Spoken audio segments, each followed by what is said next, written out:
How we doing, folks? Well, I am up in the shed again today, freezing my nuts off for your entertainment and to get the front subframe disassembled as well so I can get it in cleaned.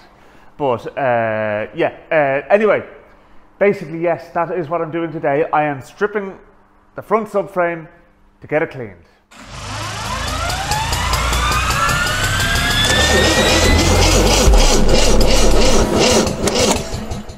Avid viewers of EndFloat will remember the fact that in my previous video about the MG, I said the next thing I need to do is to rebuild the front subframe so I can get the car back on its wheels.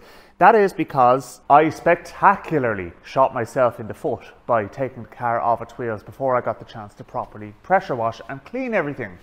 And it's basically, I've just been battling with that. So the next thing to do, get the car back on its wheels, but I'm not going to do that and put the unrebuilt subframe back into it. I want to at least do that before I put it back in. And then what I can do is I can kind of get it outside, pressure wash it, do all the back end and everything as well, and worry about putting the engine in at a later stage. But so there's method in my madness. Stick with me on this, he says, as if he knows what he's talking about.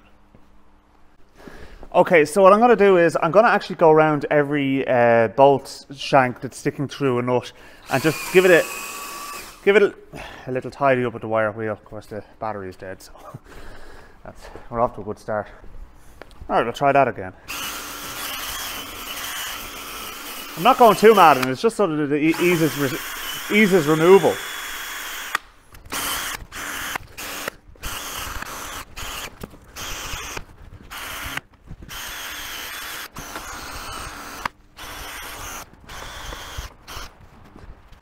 Okay, it's time to send some ugga-duggas, and I'd say that's going to be the order of the day really in this instance. So the first thing I'm going to do is I'm going to take the steering rack off because it was just getting in the way and it stopped me from rolling everything over. And then what we can do is we can look at taking off the upper damper, but we have to be careful because the spring is under compression there. So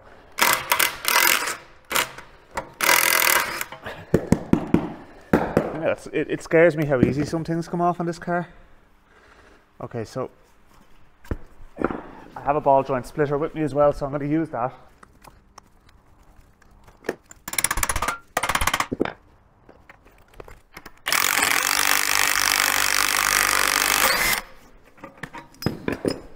Definitely makes the job a bit easier. So what I want to do now is I want to just check and make sure there's no free play in the inner parts of the steering rack, and basically what you're looking for is just seeing if there's any movement in the steering shaft that isn't being translated to movement at the end of the track rod end, and that is absolutely perfect, so that's good news. So it means we don't need to change our steering rack. So straight away we're saving money, folks. So we do the other side now. Now it would of course be nice at this point to have a workbench to do this on, and I was originally intending to bring this whole assembly down home so I could actually do it at home in my garage, but transporting it is an absolute nightmare the way it is, whereas if I strip it down into component parts, everything is that much lighter. Ah yeah.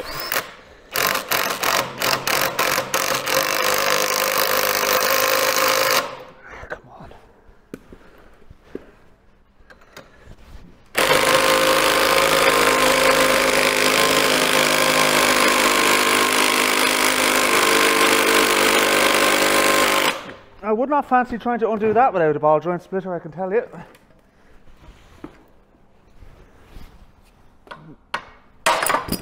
There we go. Some amount of force on that, folks. Alright, okay, so let's see. Beautiful. Thing of beauty, folks. Right, we're good, we're good. Okay, so let's continue getting the steering rack off the car. So next thing is there is a nut there and a nut there, so we'll undo them next.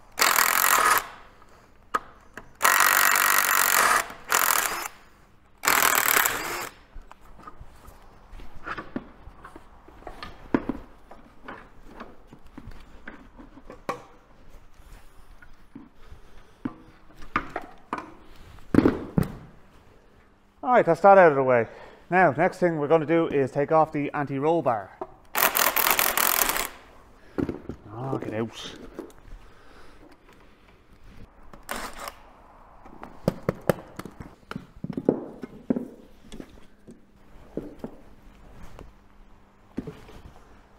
Okay, so the next thing to do is to take the upper wishbone off and consequently the lever arm damper, which is this pink thing. I don't know why it's pink, it just is, so work with me here.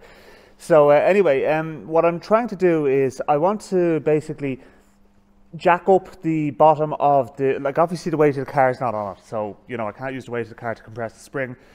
But what I want to do is I want to jack up that against this. So what I want to do is put a strap underneath the jack and use it essentially as a press to compress the spring. So whether or not it works or not is a different matter, but if I don't feel like it's going to work, we'll have to come up with another plan. But so far, folks, this is the best one I've got. So we'll see how we fare out. So let's see now. The strap is just not long enough, which is slightly annoying. All right, so I got a long enough strap, obviously. So now the next thing to do is to jack things up. So you can see now the way things are. I now have tension on the strap, okay, and this part of the jack is now acting on the bottom of the spring. So if I jack this up, I don't need to go too mad on it. Make sure that's tight. The front of the jack is inclined to lift up. Okay, so now some of the tension should be taken off that, okay? So what we can do is we can undo the nut on the trunnion bolt at the top here. I think it's called a trunnion bolt. Anyway, whatever the hell it is. It's coming off. There's a split pin in it. A suitable tool to remove a split pin is not a vice grips. Oh, lovely. It's not a split pin at all. It's a bloody nail, folks. Ah, yeah. Standard operating procedure for gobshites. Sure, look, stick a nail in it, it'll be grand, hey? Alright. Now, so what we now need to do is we need to knock that bolt out. So I have a drift here, which I'm going to use.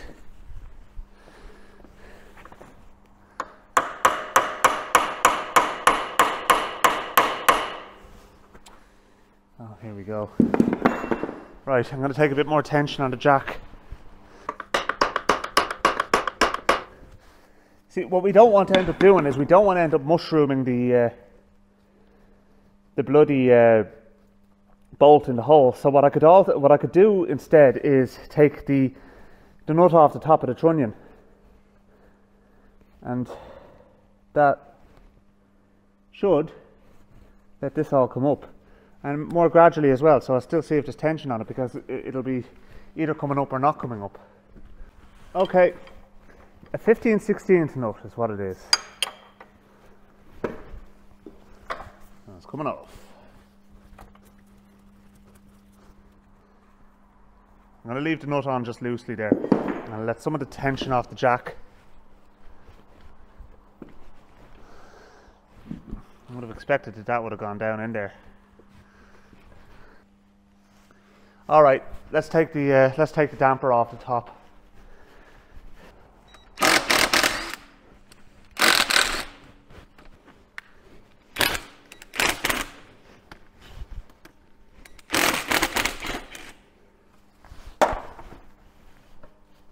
All right, so that is definitely off.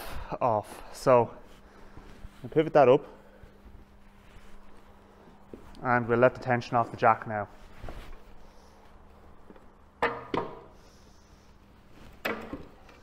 And that, folks, is that side done, right? Okay, so now we've got now progress is being made, all right? So what I'm going to do is I'm going to take this nut off now. I'm actually going to leave the nut on loosely. I'm going to give a few taps on the top of this, and I'm going to see if we can get this top piece to come off. It's like a pivot or something like that. And many people who are involved in MG circles know exactly what the parts are called in the front suspension on these things, but they're so alien to most other people. Yeah, it's coming up. Okay, so Now, okay, so that's that. Not the way it's supposed to be done, but it works. So if it works, is it really wrong? Well, yeah, probably would.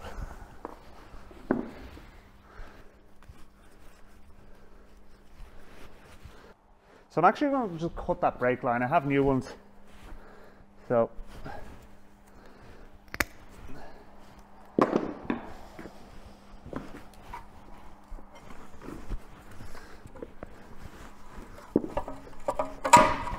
there is bulb number 1 off, and there is our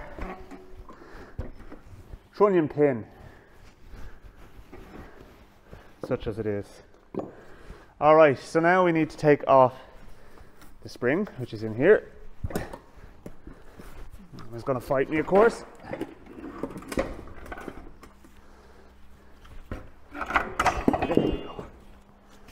That's number 1 spring. I've never seen somebody removing a spring from a car like that before. But it worked, and I'm still alive to tell the tale, so hey. We're alright, folks. We're alright. So now, I'm going to stay on the same side. I'm going to continue to strip everything else off here. So the next thing to do is to undo this castellated nut here. Now where's my drill with the wire wheel gone on it? That would be a useful thing to have right now. Right. So now I can see what I'm doing. And there is an actual split pin in this rather than a nail. I suppose the one thing the nail does, at least, is it tells me that somebody else has been here before me, so things have actually been maintained on this car rather than just been left to go wrong. Well, there is one thing you do not want to see. I'm going to need a new spring. Feck it anyway. That's one loop of the bloody spring.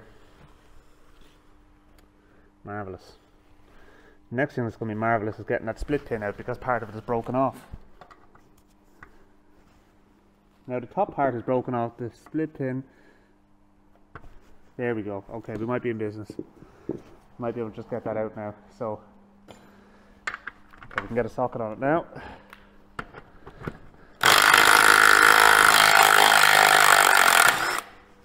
Alright. You didn't think it was going to beat me, folks, did you? God, those bushings are in a terrible state. A set of bushings in this car would not have gone amiss at some point in its life. Granted, I know it's been sitting up for a while, but still. Oh yeah, another nail. At least it came out easily.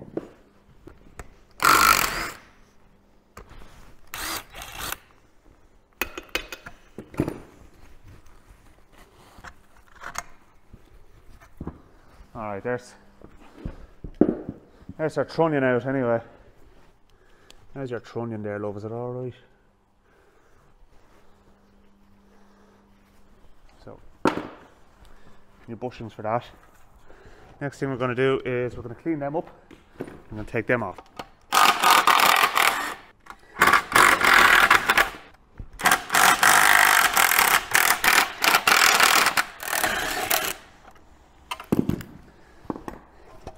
That one put up a fight.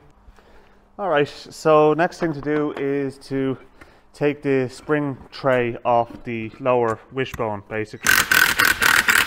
Now, it's definitely not something you generally have to do in a normal car. But MGB suspension is far from conventional, so that's what we're finding ourselves doing. Okay, so I have the lower pivot out now, okay?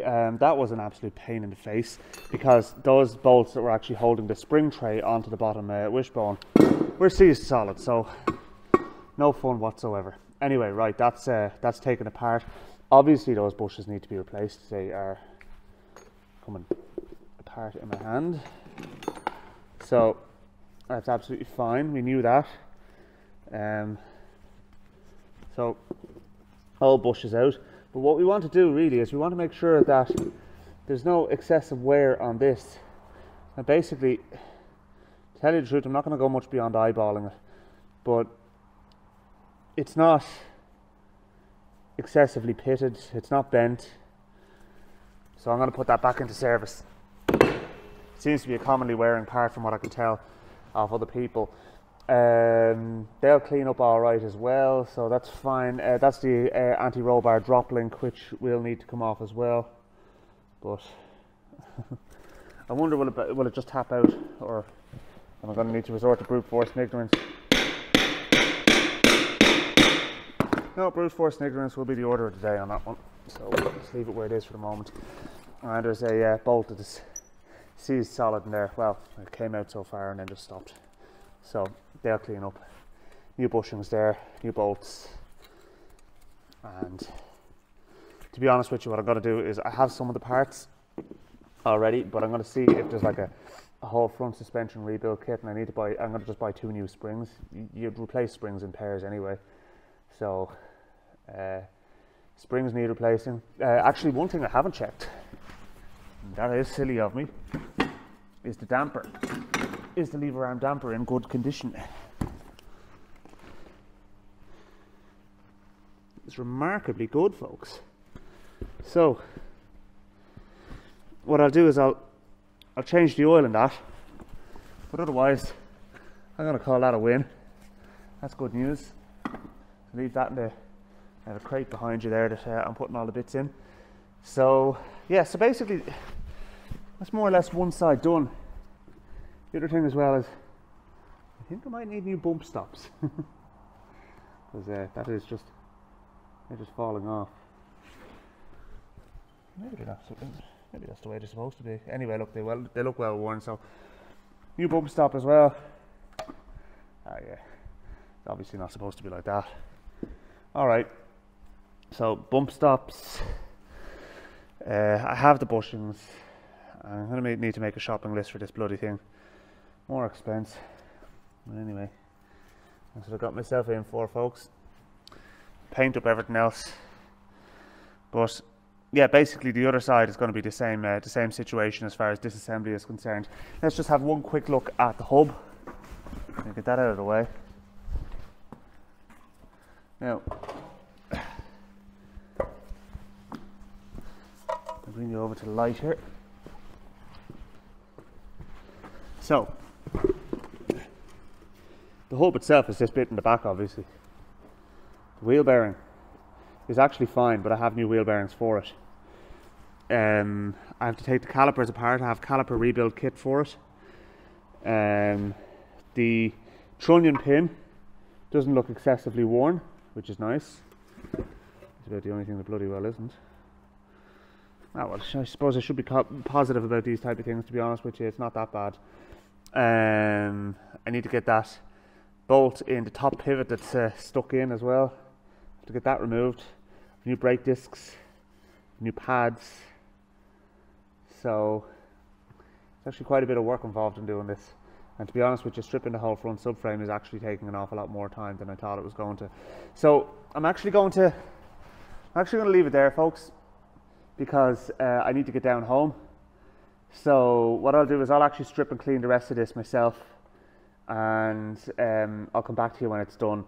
Really, it's just going to be a case of wire wheeling and scrubbing and scraping and all this sort of carry on, to be honest with you. Stuff I'm not really looking forward to doing, but then we can give it a nice lick of paint, get it all spruced up, and yeah, I'll buy a few new fasteners for it and everything as well.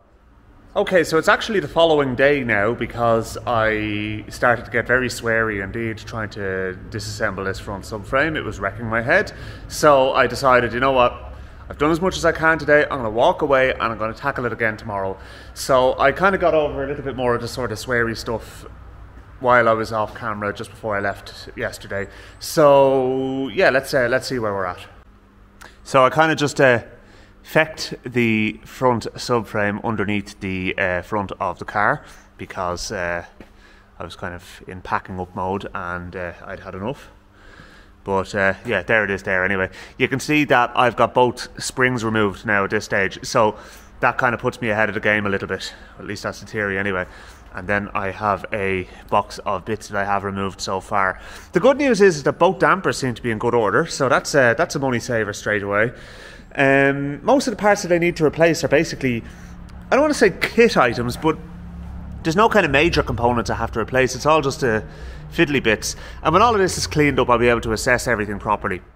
It is at this point I would like to take the opportunity to say thank you to a Mr. Karsten Moore, who is a viewer of my channel and very kindly donated a copy of Practical Classics from January 2020, which features this very car in the rusted piece section. Well, the Practical Classics, I'm not going to let this car rust in peace, so yeah, it's not having it. It's not having it's not going to rust in peace at all. Anyway, right, now where are we? Let's see what we can get done now. I need to get this lower wishbone off next because I can't get that lower pin out there, and I lost my temper with it yesterday and started welting it with a hammer, and now it's just swaged, so that's going nowhere. I'm going to have to grind it and drill it. Oh well, look, you know, that's the way these things go. But what I can do is I can hopefully take the shock absorber off the top here and see if that comes off anyway. The one on the other side didn't, so I don't see why this one should. We need to get a few tools.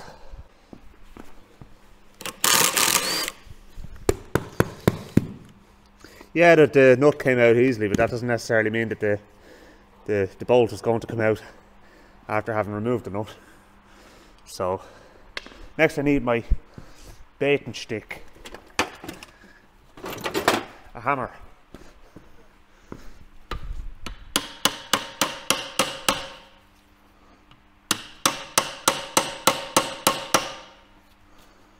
That's all, jeez, no, why would it? See, all that's going to happen is that's just going to swage as well, and I'm going to get nowhere with it. But God almighty, the amount of play in that this car would have driven like an absolute dog. Yeah, see, already that's guntered. I mean, you don't even have to hit it that hard for that to happen, you know. That's the problem with this now, you know. And that nut there is going bloody nowhere. So this is the problem I had yesterday, and this is why I started swearing at it. So,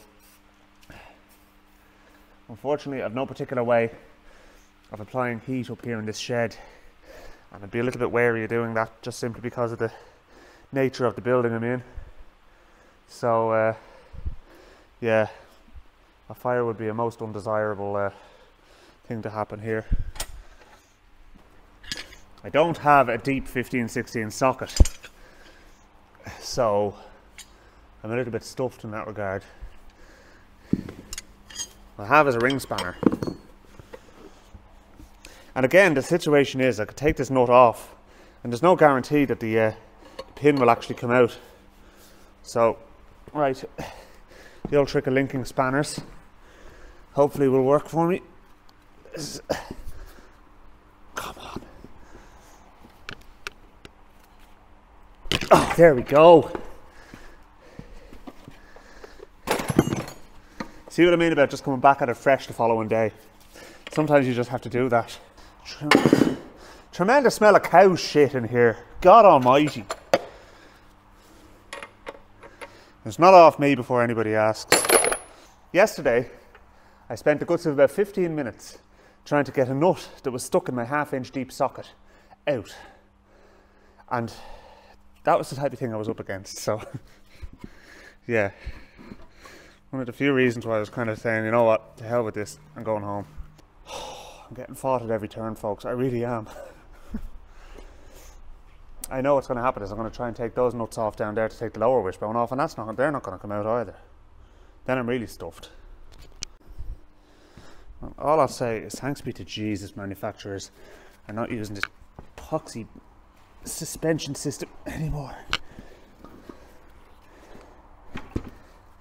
Sure, it works until it doesn't, and then it's an absolute pig to do anything about.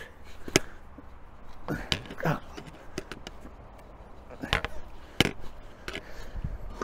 Okay, that's not budging. So the bolt that goes through there is stuck, the bolt that goes down through there is stuck, and I'm stuck. Oh yeah. Right, I'm going to take the lower wishbone off and we can address this at a later stage. I am now trying to undo the castle nut that holds the lower wishbone onto the thingy. The pivot, whatever the hell you want to call it. And you know, if you ever find yourself banging a split pin in through the hole with a hammer, stop and think, because that's not the way you're supposed to install a split pin. You're supposed to line up the holes properly in the first instance. That is exactly what has happened with half the split pins in these. Those places where they didn't use nails in the first instance. Alright, I have the split pin out. The head broke off it actually, and I was able to drag it out the other way, so at least that's something. I know you guys can't really see what I'm doing here. I'm removing a nut, in fairness. The lower washer's actually bent. I wonder, did it take a bang, or did somebody jack it on that point, or something along those lines? But anyway, you certainly can't stay in like that. So now, there's one on the other side. I know we have to take the pivot off. I'm just taking these off in situ, so I'm not really sure why I'm taking them off in situ, but anyway, that's what I'm doing. He's making it up as he goes along. Yes, folks, yes I am. What I often do is I have a quick glance at a manual before I come up here, and then I just have at it and try and figure it out as I go. Yeah, what sort of delights have we got in store on this side? Is it a nail? Is it a split pin? Is it a self-tapping screw? Is it even a screwdriver? You wouldn't know.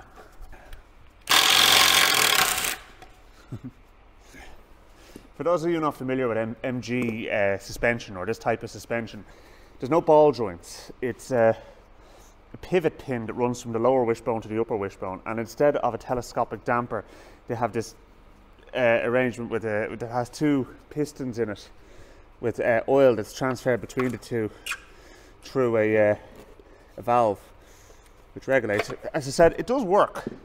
It's just as I said, it works until it doesn't, and then you're stuffed, because trying to disassemble it is tricky. And the problem is, people don't appreciate it's not maintenance free. There are greasing points on the suspension. This is a sacrificial screwdriver, by the way, before anybody kicks off at me.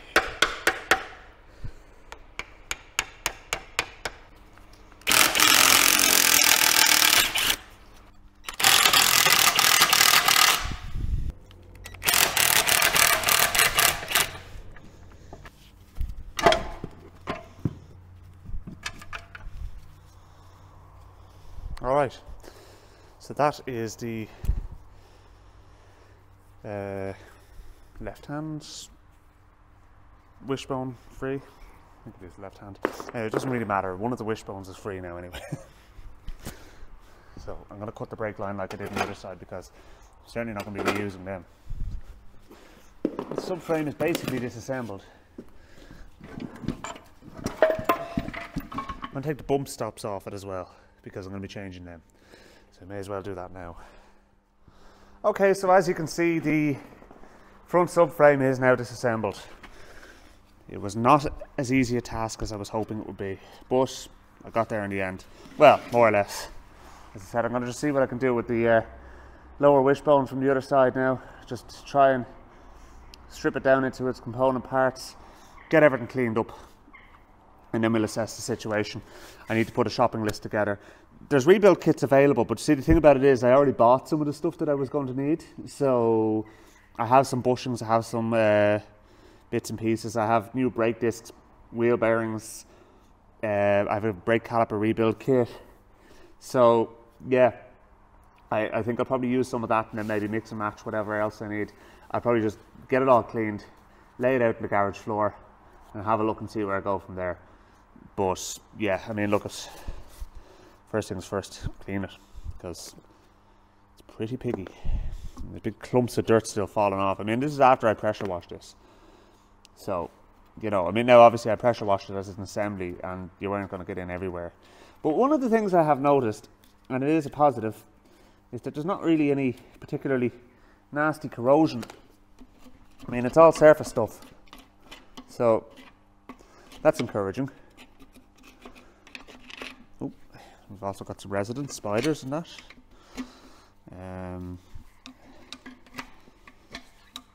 But yeah, okay. Look, let's see how it cleans up. I'll pick this up in another video and I'll do the assessment of the front subframe, I think.